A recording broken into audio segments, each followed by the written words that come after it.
Hello friends, welcome to my channel. ಪಪ್ಪಾಯಿ ಹಣ್ಣಿನಿಂದ ice candy ಮಾಡೋದನ್ನ ವಿಡಿಯೋ ಶೇರ್ ಮಾಡ್ತಾ ಇದ್ದೀನಿ. ಇಲ್ಲಿ ನಾನು ಒಂದು ಹಣ್ಣಾಗಿರುವ ಪಪ್ಪಾಯಿ ಹಣ್ಣು ತೊಗೊಂಡಿದ್ದೀನಿ. ಆಲ್ರೆಡಿ ನಾನು ವಾಶ್ ಮಾಡಿಬಿಟ್ಟು ಇವಾಗ ಮೇಲಿನ ಸಿಪ್ಪೆಯನ್ನು ತೆಗೆದುಕೋಬೇಕು. ಇಲ್ಲಿ ಮೊದಲು ಮುಂದಿನ ತುದಿನ ಕಟ್ ಮಾಡಿಕೊಂಡು ನಂತರ ಸಿಪ್ಪೆನ ತೆಗೆದುಕೋಬೇಕು. ನೋಡಿ, ಈ ಹಣ್ಣು ಪೂರ್ತಿ ಹಣ್ಣಾಗಿದೆ, ಅಂದರೆ ಮಾಗಿಬಿಟ್ಟಿದೆ. ತುಂಬಾ ಸ್ವೀಟಾಗಿ ಇದೆ. ಸಿಪ್ಪೆ ಎಲ್ಲ ತೆಗೆದುಕೊಂಡಾಗಿದೆ. ಇವಾಗ ಚಿಕ್ಕ ಹೋಳಾಗಿ ಕಟ್ ಮಾಡ್ಕೋಬೇಕು. ಇದರಲ್ಲಿ ಯಾವುದೇ ಒಂದು ಬೀಜ ಕೂಡ ಇಲ್ಲ. ಇಲ್ಲಿ ನಾವು ಯಾವುದೇ ಕ್ರೀಮ್ ಬಳಸದೆ, ಕಲರ್ ಕೂಡ ಹಾಕದೆ ತುಂಬ ಚೆನ್ನಾಗಿರ್ತಕ್ಕಂಥ ಒಂದು ಐಸ್ ಕ್ಯಾಂಡಿನ ಮಾಡಬಹುದು. ತುಂಬಾ ಹೆಲ್ತಿಯಾಗಿ ಮತ್ತು ತುಂಬ ಈಸಿಯಾಗಿ ಮಾಡ್ತಕ್ಕಂಥ ಒಂದು ಐಸ್ ಕ್ಯಾಂಡಿ ಇದು.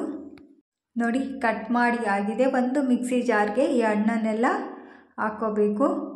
ನಂತರ ಒಂದು ಅರ್ಧ ಸ್ಪೂನ್ ಏಲಕ್ಕಿನ ಪೌಡ್ರನ್ನ ಹಾಕ್ತಾ ಇದ್ದೀನಿ. ನಂತರ 2 ರಿಂದ 3 ಸ್ಪೂನ್ ಸಕ್ಕರೆ ಹಾಕಬೇಕು. ಹಣ್ಣು ಸ್ವೀಟ್ ಇರೋದ್ರಿಂದ 3 ಸ್ಪೂನ್ ಹಾಕ್ತಾ ಇದ್ದೀನಿ ಸಕ್ಕರೆನ. ಇವಾಗ 1 ಲೋಟ ಹಾಲು ಹಾಕಿ ಇವಾಗ ಗ್ರೈಂಡ್ ಮಾಡ್ಕೋಬೇಕು. ನೋಡಿ, ಇದ್ರ ಜೊತೆಗೆ 1 ಸ್ಪೂನ್ ಮಿಲ್ಕ್ ಪೌಡರ್ನ ಹಾಕ್ತಾ ಇದ್ದೀನಿ. ಇದು ಆಪ್ಷನಲ್ಲು, ಬೇಡ ಅಂದರೆ ಸ್ಕಿಪ್ ಮಾಡಿ. ಇವಾಗ ಗ್ರೈಂಡ್ ಮಾಡ್ಕೊಂಡಾಗಿದೆ. 2 ನಾನು ಕಪ್ಪನ್ನು ತೊಗೊಂಡಿದ್ದೀನಿ. ಈ ಕಪ್ಗೆ ರುಬ್ಬಿರುವ ಒಂದು ಪಪ್ಪಾಯಿ ಜ್ಯೂಸನ್ನು ಹಾಕ್ತಾ ಇದ್ದೀನಿ. ಹಾಕಿ ನಂತರ ಮೇಲ್ ಕವರ್ ಹಾಕಿ ರಬ್ಬರ್ ಬ್ಯಾಂಡ್ ಹಾಕಿ ಪೂರ್ತಿ ಕಂಪ್ಲೀಟಾಗಿ ಕವರ್ ಮಾಡ್ತಾ ಇದ್ದೀನಿ. 2 ಲೋಟವನ್ನು ಇದೇ ರೀತಿ ಕವರ್ ಹಾಕಿ ಮೇಲೆ ರಬ್ಬರ್ ಬ್ಯಾಂಡ್ ಹಾಕ್ತಾ ಇದ್ದೀನಿ. ಇದು ಸ್ಟಿಕ್ ಹಾಕ್ಲಿಕ್ಕೋಸ್ಕರ ಅಷ್ಟೇ. ಮೋಲ್ಡ್ ಇದ್ದರೆ ಮೋಲ್ಡಲ್ಲೇ ಹಾಕ್ಕೊಳ್ಳಿ, ಇಲ್ಲಾಂದರೆ ಈ ರೀತಿ ಕಪ್ಪಲ್ಲಿ ಹಾಕಿ ಮಾಡ್ಬೋದು. ಇಲ್ಲಾಂದರೆ ಯೂಸ್ ಆ್ಯಂಡ್ ಥ್ರೋ ಕಪ್ ಇರುತ್ತಲ್ಲ, ಅದರಲ್ಲಿ ಕೂಡ ಹಾಕ್ಕೊಂಡು ಮಾಡ್ಕೊಳ್ಳಿ. ಇಲ್ಲಿ ಒಂದು ಹೋಲ್ ಮಾಡ್ತಾ ಇದ್ದೀನಿ ಸ್ಟಿಕ್ ಹಾಕಲಿಕ್ಕೆ. ನೋಡಿ, ಸ್ಟಿಕ್ ಹಾಕಿ ಒಂದು 6 ರಿಂದ 8 ಅವರ್ ಫ್ರೀಝರಲ್ಲಿ ಇಡ್ತಾ ಇದ್ದೀನಿ. ಬೇಕಾದರೆ ಓವರ್ ನೈಟ್ ಕೂಡ ಇಡ್ಬೋದು.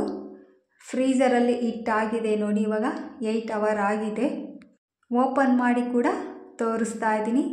ಇದು ಓಪನ್ ಆದಮೇಲೆ ಸ್ವಲ್ಪ ರಬ್ ಮಾಡಿದರೆ ಸಾಕು, ಆರಾಮಾಗಿ ಬರುತ್ತೆ. ತುಂಬ ಈಸಿಯಾಗಿ ಈ ಐಸ್ ಕ್ಯಾಂಡಿ ನೋಡಿ ಎಷ್ಟು ಚೆನ್ನಾಗಿ ರೆಡಿಯಾಗಿದೆ. ಯಾವುದೇ ಕಲರ್ ಕೂಡ ಹಾಕಿಲ್ಲ, ತುಂಬ ಚೆನ್ನಾಗಿ ಬಂದಿದೆ.